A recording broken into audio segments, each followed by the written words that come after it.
Hey, what's going on, y'all? Hope everyone's having a fabulous day. If you haven't gotten a chance to subscribe to this channel, please do so. I want you to ring that notification bell. That way, when I drop a video, you'll be notified. This video is going to be a part 2 to the last video that I made on business credit.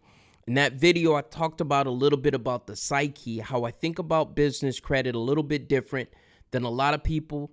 I made some notes on this one, so hopefully this one goes a lot smoother and not so many cuts. I noticed I had a lot of cuts in the last one, so this is going to be a little bit more practical. I'm going to talk to you guys about the steps and how or things that you can do to help solidify your business. That way, when you apply for a business loan, you look a little bit more credible, right? Because you got a lot of times you will have people talking about, oh, you could build business credit just using net 30 accounts.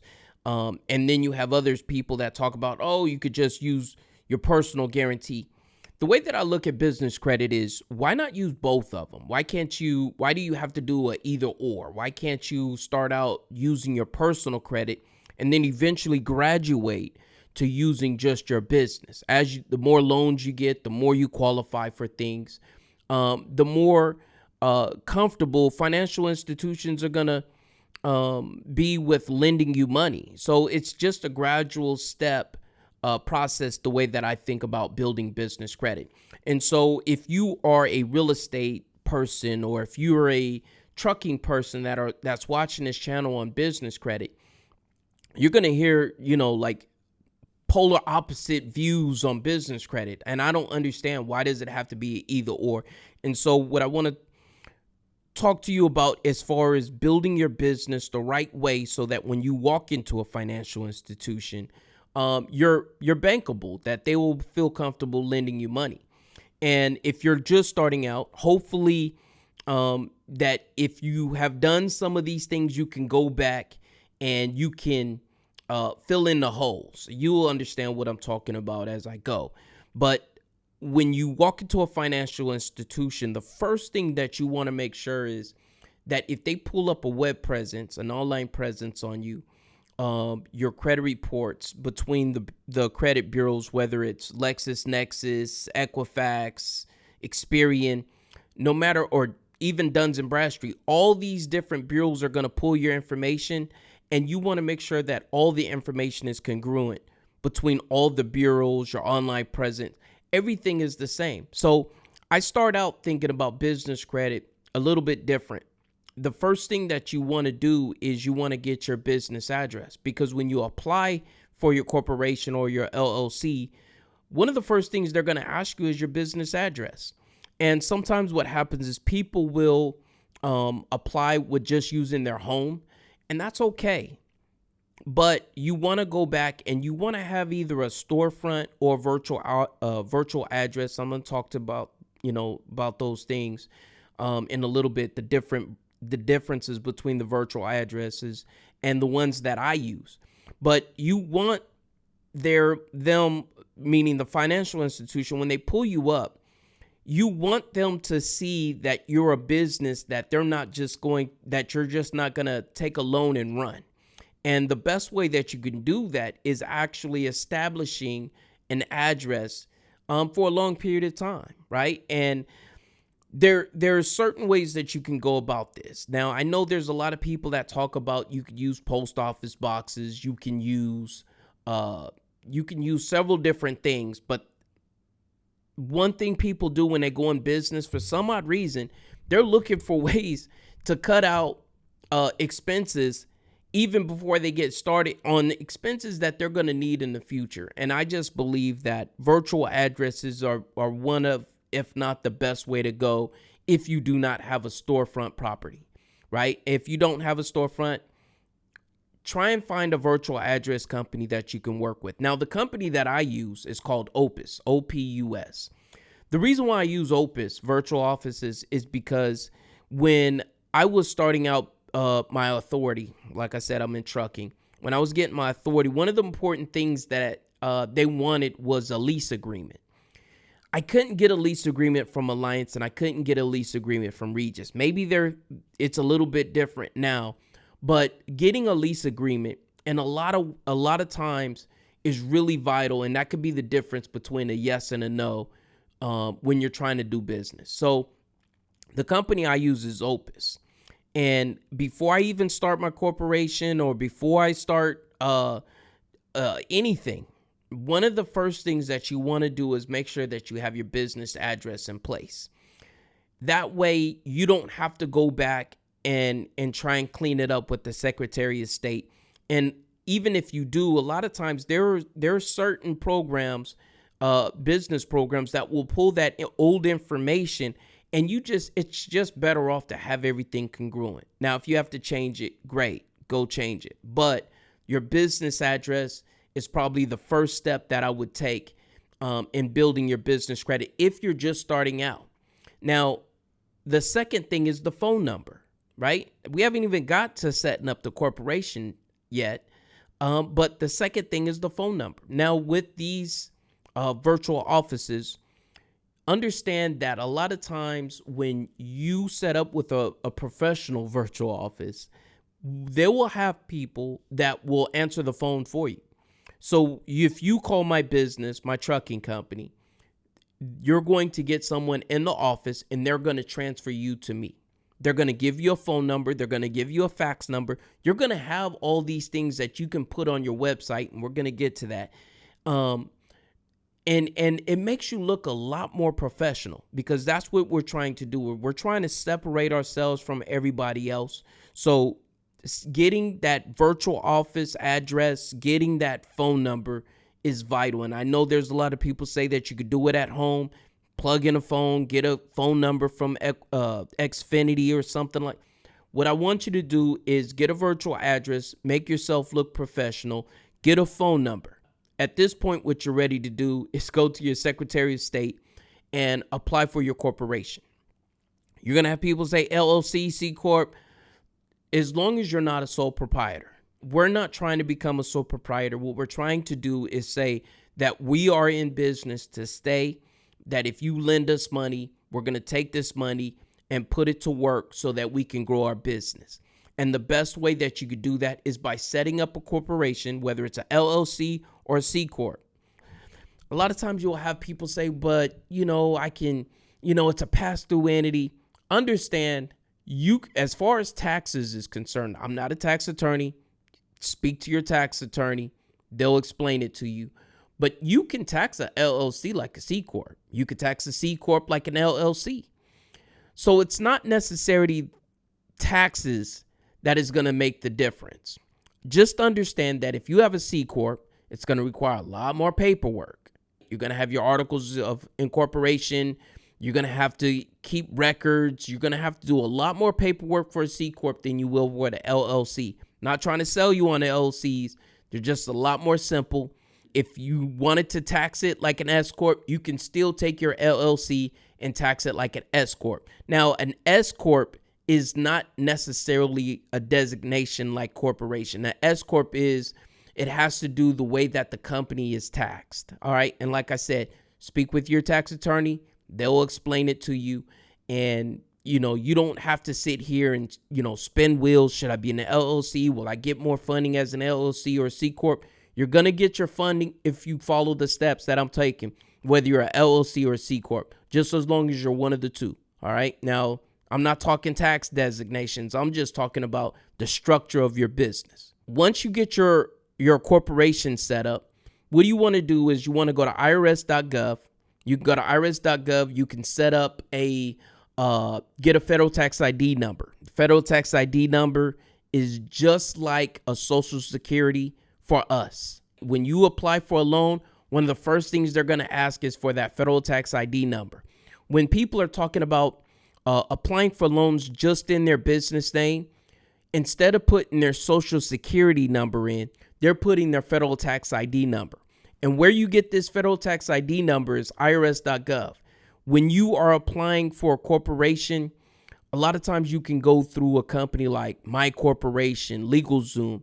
These companies will set your corporation up. The company that I use is My Corporation, but when you apply for the My Corporation, there's a little checkbox, I believe, that says, do you want us to file your federal tax ID number. No, you don't. You want to go get your federal tax ID number. It's really simple. Use the address, your virtual address that you got, and they're going to, set everything up for you. It's really easy. But you do not need to pay somebody to get your federal tax ID number. I don't know why people are paying $50 to $100 for people getting federal tax ID number. It's probably the easiest thing out of this whole thing to get is your federal tax ID number. They're going to send you your IRS paper. File that with your, keep it with your articles, but it's not hard to get a federal tax ID number.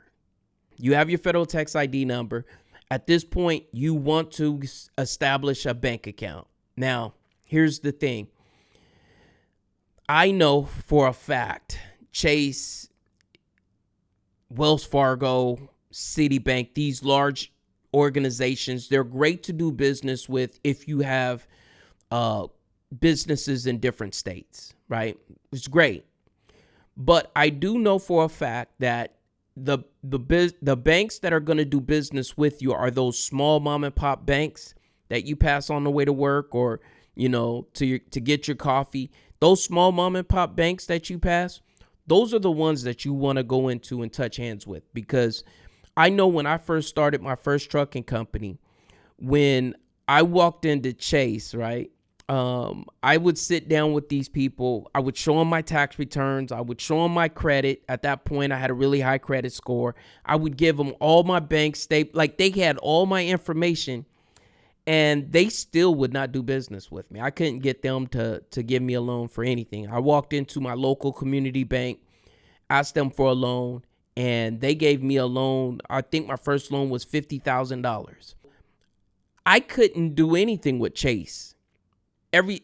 I'm paying fees every month, and I can't get them to do anything. And in my first day, I go to my community bank, and they're willing to do business with me. So I said all that to say this.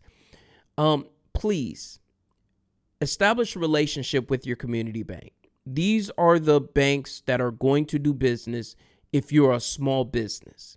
Even though Wells Fargo touts themselves as the business or the bank for small businesses, they're not. I do have a business bank account with Wells Fargo. I do establish a small relationship with them. But all in all, you will see that you will get a lot further with a smaller bank than you will with one of these large conglomerate banks that really trying to get business with Mark Zuckerberg and Elon Musk and them. They're not trying to do business with me. I am not their typical client. So walk into your community bank, establish a relationship with them, open a bank account. Chances are it's going to be free, right? And that's what we're looking for. People that it's going to help us, that really want our business. It's going to help you in the long run. Trust me.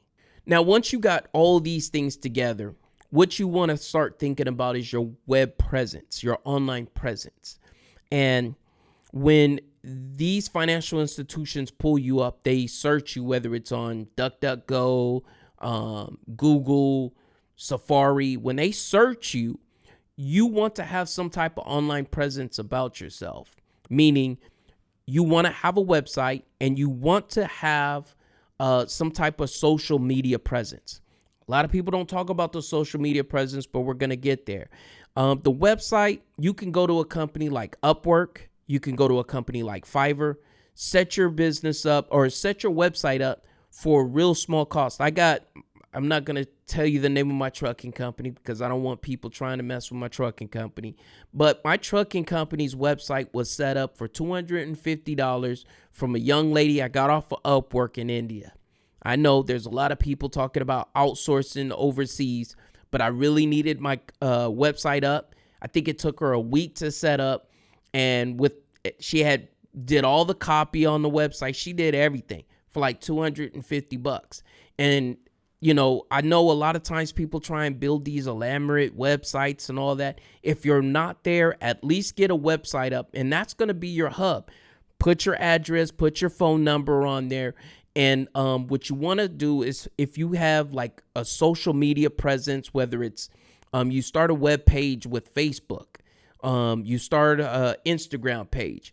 When they Google you, you want them to, or when they search you, you want them to be able to see some type of marketing for your business, whether you're pulling posts from other blogs or something, whether you're posting, you want to show some type of marketing. You want them to pull your business up and they see something online about your business. Now, a lot of times when I talk to people, they'll tell me, hey, Ken, can you help me with my business? Can you look at my business profile? Tell me what you think I should do. I would search them and there's nothing there. There's like no rep presence. There's no website. And I just wonder, what do you think the financial institutions are going to think of when they're searching you and there's no presence there? Are you really in business?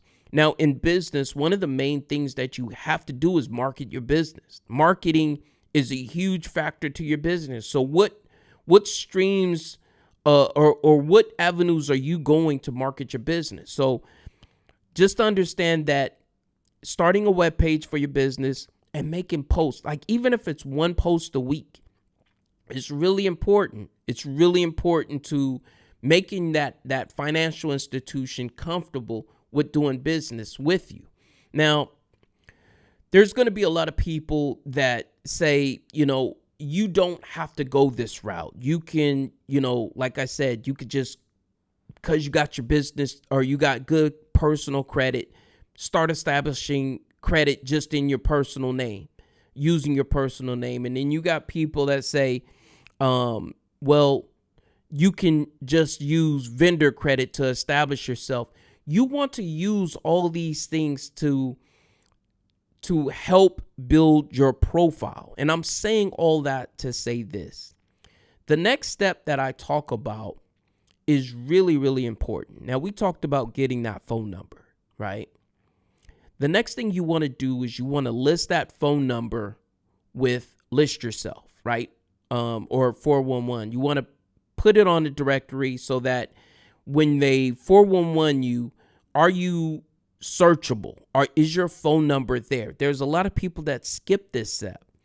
And I don't know why they skip it, but there's a lot of companies, even when you're dealing with vendor credit, they will want to see that you're actually listed with 411. So even if you're not going the route of vendor credit right now, and you're just going to go out and get business credit cards, just go into the link in the description. I'm going to include the link. No, it's not an affiliate link, but I want everyone that has a business set up to at least list their business with 411. And you can go through a company. I believe it's listyourself.net. Go in the description, click the link. If you're a business owner and you're not listed, please do. It's a small fee. It's not going to break your business. And if it is, you're probably not watching this video, because this video is not for somebody that's just starting out. One thing that's really not talked enough about in business is the fact that when you're doing all this, right, it's going to cost some money. When you're building personal credit, it's going to cost some money. And investing in yourself the right way. And that's what this whole YouTube channel is about, because you have people. I talked to a gentleman earlier today. He had 5 secure credit cards. And I was thinking to myself, like, where are you getting this information? And I don't know why it is that people do the things that they do. But what I'm trying to do is break down these barriers of knowledge as far as when it comes around credit. You don't have to spend a lot of time just by trying to build your business credit up using vendor credit. And you don't have to spend a lot of money doing it just with vendor credit. There's ways that we can build your credit the right way. And when you sit down with a financial institution and you actually apply for a truck loan or real estate loan, you have all these things, these red flags, these mountains, these obstacles already taken care of. That's what I want you guys to really think about, what this whole series that I'm doing on business credit is about. And I know that you guys heard somebody else tell you something different, But if you've watched my channel on personal credit, look at the comments. Look at the comments and see the amount of people that are having success from what I'm talking about. There wasn't a lot of people talking about personal credit the way that I was talking about personal credit. A lot of times people would say, delete, delete, delete, right? Now you got credit repair people actually showing their clients how to build credit the right way. No, we can't monetize this information. There's no way for me to really monetize this basic information that everybody should have. But the reality of it is, a lot of us that are starting out in business credit, we don't have this information. And there has to be somebody that's just leading in the forefront, that's just saying, I'm going to give as much as I possibly can so that we all have a good, solid knowledge on how to build business credit the right way without spending a lot of money. And that's what this is all about. All right. So I hope you guys stay blessed. I'm going to catch you guys on the next one. In the next video, what I'm going to talk about is the different vendor accounts, the net 30 accounts, and I'm going to talk about some business credit cards. So like I said, catch you guys on the next one. You guys take care. Bye-bye.